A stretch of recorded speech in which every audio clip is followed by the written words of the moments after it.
मध्य पुल का निर्माण करते। बहुत अच्छी।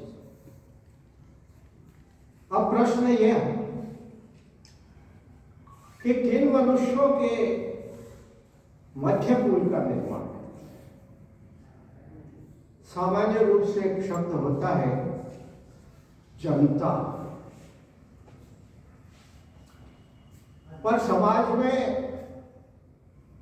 आज से नहीं शताब्दियों से दो वर्ग हैं। एक दलित शोषित का और दूसरा वर्ग है जो शोषककारी शक्तियों का प्रतिनिधित्व करता है। एक वह वर्ग है जो अपने सीमित अधिकारों के लिए शताब्दियों से संघर्ष कर रहा है। एक दूसरा वर्ग है जो वंचित वर्ग की उचित आवश्यकताओं की पूर्ति करना भी अपराध समझता है। जनवादी आंदोलन, जनवादी कविता, कविता में वैसे हम खाने नहीं करते। कविता को परिभाषित करते हुए आधुनिक कवि धुमिल ने कहा था, कविता क्या है? कुर्ता है, पाजामा है, ना भाई ना। शब्द की अदालत में मुजरिम के कटघरे में खड़े बेकसूर आदमी का हलफनामा। कविता के व्यक्तित्व बनाने की चीज है, चरित्र चमकाने की चीज है, ना भाई ना। कविता भाषा में आदमी होने की तमीज है। तो यही जो सभ्यता है, कहाँ मनुष्य को मनुष्य समझा जाता है, ना पिछली शताब्दियों में समझा गया है और ना आज समझा जा रहा है। तो साहित्य सदैव प्रगतिशील होता है। प्रेमचंद ने कहा था कि साहित्य का मशाल वाहक का कार्य करता है, प्रगति का पथ प्रशस्त करता है, संघर्षों को धार देता है। तो ऐसा साहित्य जो सत्ताधीशों का चाकर है, ऐसा साहित्य जो सत्ताधीशों का चारण है, वह साहित्य कदापि प्रगतिशील नहीं हो सकता।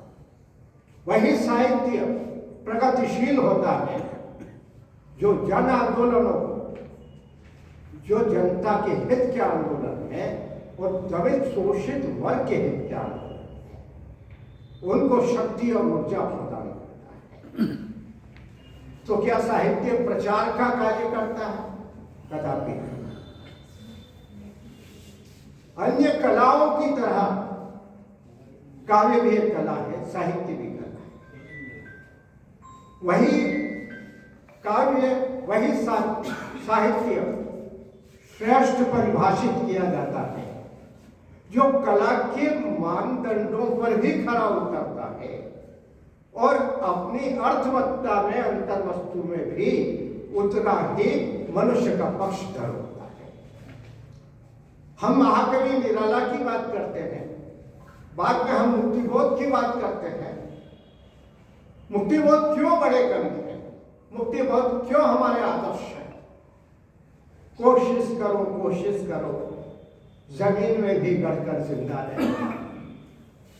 तो जो साहित्य का उन्होंने कला के अंधेरे में उनकी महत्वपूर्ण कविता और लगभग सभी मित्रों ने उसका पाठ किया है, उसमें एक जुलूस चलता है और आज भी वही स्थिति है। जुलूस में सत्ताधारी वर्ग भी है, मंत्री हैं, पत्रकार हैं और आखिर में शहर का डोमा उस्ताद भी। तो डोमा उस्ताद भी चल रहे हैं साथ। मुक्तिबोध ने इस बात को रेखांकित किया। हम निराला की कविता राम की शक्ति पूजा की बात करते हैं। तो क्या वे राम के आराधक हैं? वे स्वतंत्रता का जब संघर्ष चल रहा था और उसके बाद में भगत सिंह जैसे क्रांति दृष्टा का जो स्वप्न था उसको आंख में रखकर राम की शक्ति पूजा लिख रहे थे। और एक प्रकरण जाते हैं, हम सबको मालूम है कि किस तरह से राम शक्ति की आराधना करते हैं। कमल जब कम हो जाते हैं तो उनको स्मरण हो आता है कि माँ कहती थी, माँ राजीव लोचन कहती थी। तो जब वे अपनी आंखों को निकाल कर शक्ति को अर्पित करना चाहते हैं तब निराला लिखते हैं कि शक्ति का करो संधान। और एक छोटा लेखक कोई छोटा नहीं है, कोई बड़ा लेखक नहीं होता है। तुलसी भी ने कभी नहीं कहा, कभी विवेक एक नहीं मोरे, सच कहूं लिखूं हो कागज मोरे। तो आप कहां से बड़े कवि हैं? गालिब ने कभी नहीं कहा। गालिब ने तो ये कहा है, तुम ही उस्ताद नहीं हो रहे हफ्ते के गालिब, कहते हैं पिछले जमाने में। और जिनको हम पैगंबर कहते हैं उर्दू कविता का, ईश्वर कहते हैं ऐसे में, कभू कभू कोई मिसरा मौजू करूं हूं मैं, कभू कभू कोई मिसरा मौजू करूं हूं मैं, किस खुश सलीकगी से जिगर खूं करूं हूं मैं। तो वो कविता लिखता नहीं है, कविता बहुत कष्ट से उपजती है, उसके ऊपर घटित होता है। मणिपुर में जो घटित हो रहा है उसको कवि देखता है, गाजा पट्टी में जो हो रहा है उसको कवि की आंखें बंद नहीं हो रही। हम कहते हैं कि कविता के पास और कवि के पास सिक्स्थ सेंस होता है, उसके पास इंट्यूटिव इंसाइट होती है, अंतर्दृष्टि होती है। आप और हम तो केवल वो रोटी की भी बात करते हैं तो हम अपने लिए करते हैं, धुएं की तरह नहीं कहते। एक आदमी है जो रोटी बेलता है, एक आदमी है जो रोटी खाता है, एक और भी आदमी है जो न रोटी बेलता है न रोटी खाता है, वो महज रोटी से कहता है। मैं पूछता हूँ ये तीसरा आदमी कौन है? मेरे देश के संसद कौन है? तो कवि ये प्रश्न है, साहित्य प्रश्न है, वो आपको हम बोलते हैं प्रवोक करता है, थॉट प्रोवोकिंग होती है। कभी कभी कहता है क्या समकालीन कविता वक्तव्य होती है? मित्रों, कविता वक्तव्य ही होती है, एक सार्थक वक्तव्य होती है। कुछ भी लिखना कविता की श्रेणी में नहीं आता है, कुछ भी लिखना साहित्य की श्रेणी में नहीं आता है। इसलिए नामवर सिंह जो प्रख्यात समीक्षक हैं, वो हिंदी वालों को भी उद्बोधित करते हुए कहते थे। विष्णु खरे जो प्रखर समीक्षक ये कहते थे, नामवर सिंह जी तो बोलते हैं कि वैसे भी हिंदी साहित्य में बहुत कचरा हो गया, कृपया इस कचरे को मत बढ़ाओ। तो जद्दोजहद से उपस्थित है, और कैसे खाली घर में मेज पर बैठकर कविता का अंकन नहीं होता है।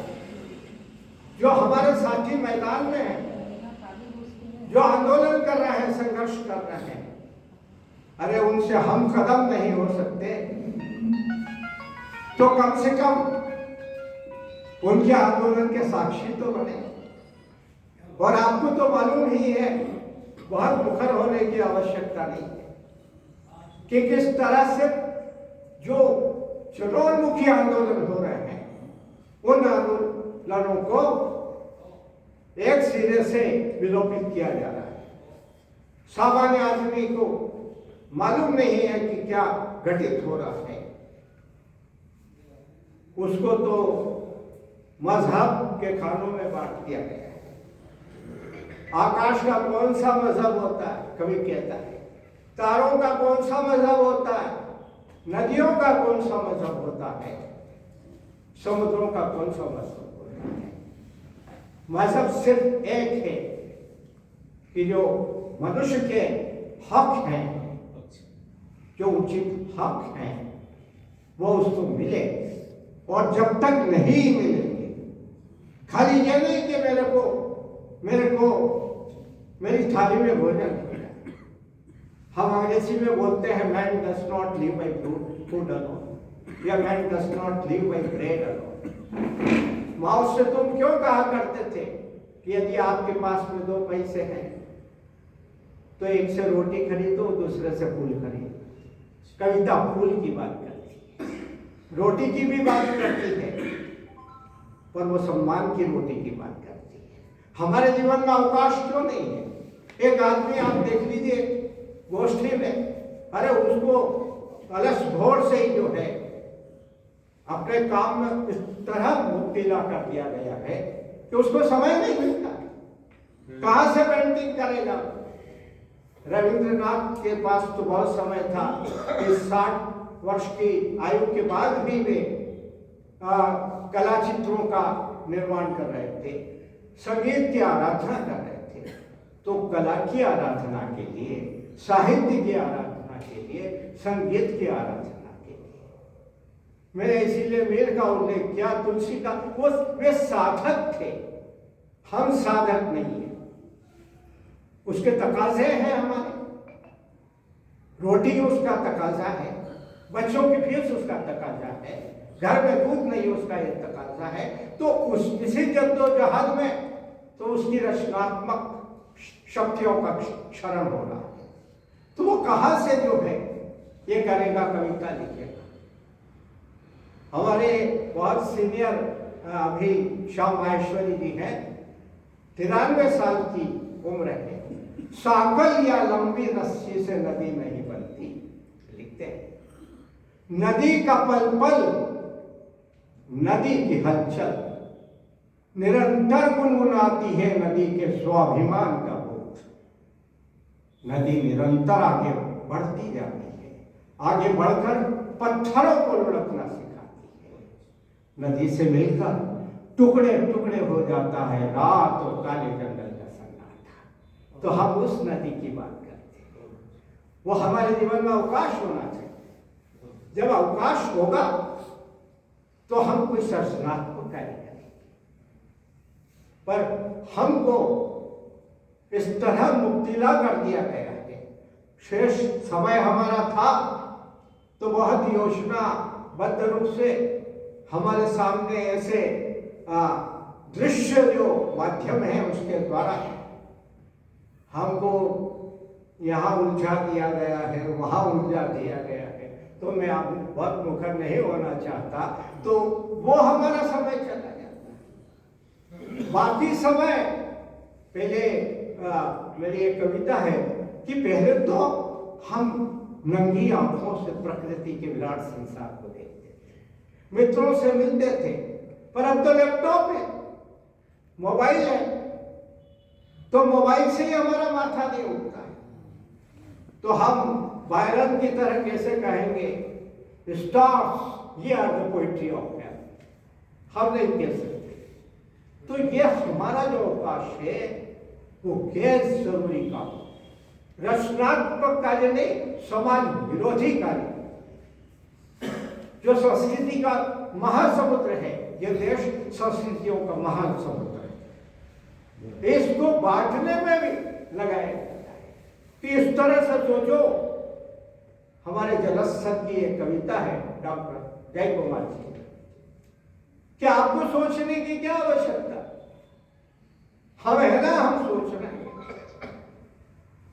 तो क्योंकि वे चिंतक भी हैं, कवि भी हैं, साहित्यकार भी हैं, तो आप तो केवल उनके को आजकल आता है इतने फॉलोअर्स हैं मेरे,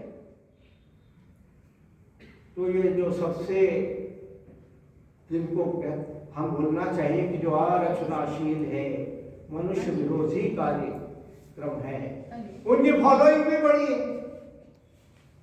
आपकी क्या फॉलोइंग? तो मित्र लोग कविता भी पढ़ेंगे और मेरे को भाषण थोड़ी देना है। बहुत बहुत शुक्रिया।